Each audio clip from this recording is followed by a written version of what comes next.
इस वीडियो में हम बात करने जा रहे हैं बजट गेमिंग लैपटॉप के बारे में। मैं ये अच्छे से जानता हूँ कि 50 से 60,000 की रेंज में किसी लैपटॉप को पिक करना बहुत मुश्किल होता है, लेकिन यहाँ पर मैं आपकी मदद कर सकता हूँ क्योंकि मैंने भी इसी रेंज का लैपटॉप लिया था। वैसे तो आप सभी बहुत स्मार्ट हो, लेकिन फिर भी डिसाइड नहीं कर पा रहे हो, तो ये वीडियो आपके लिए है।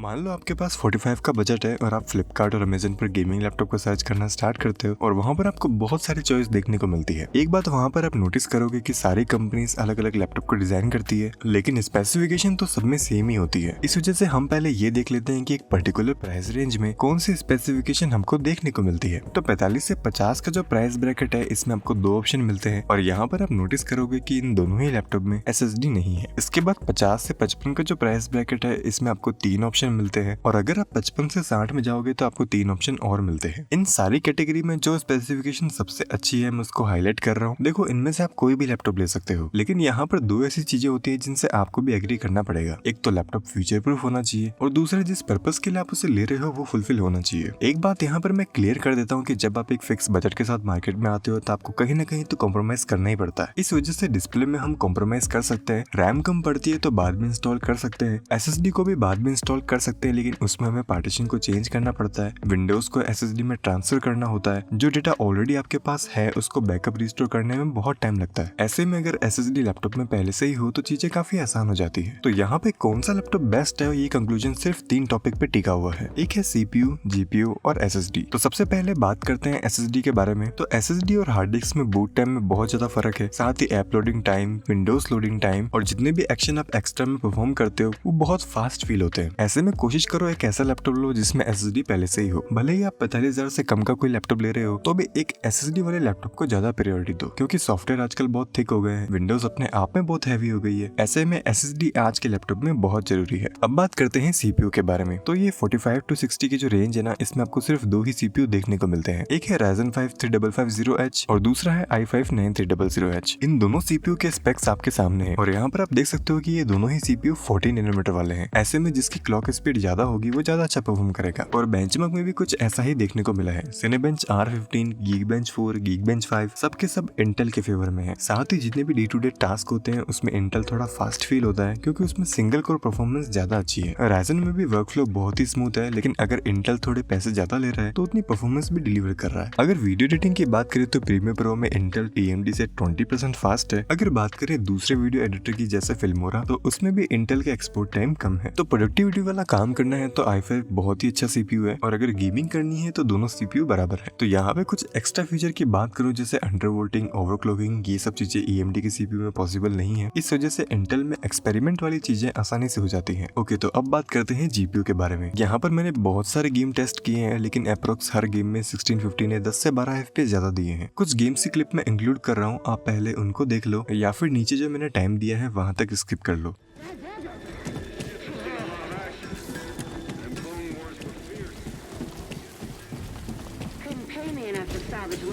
Sorry, Cal. Don't worry about it. I don't think these tools are gonna make it through the shift. You say up here. It's your own fault.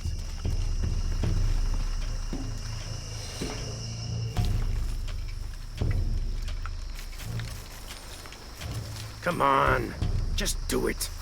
Any final words? Wait. I'm a government official. I'm supposed to be here. Not anymore, Mr. Lead Archaeologist. Your employment has been terminated. Please, no. I have money.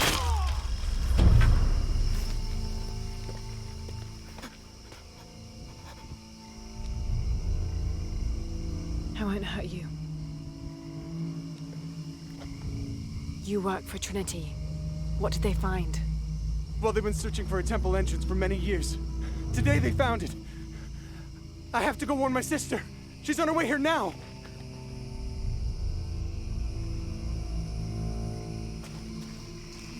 Jonah, Trinity just tried to kill a local archaeologist.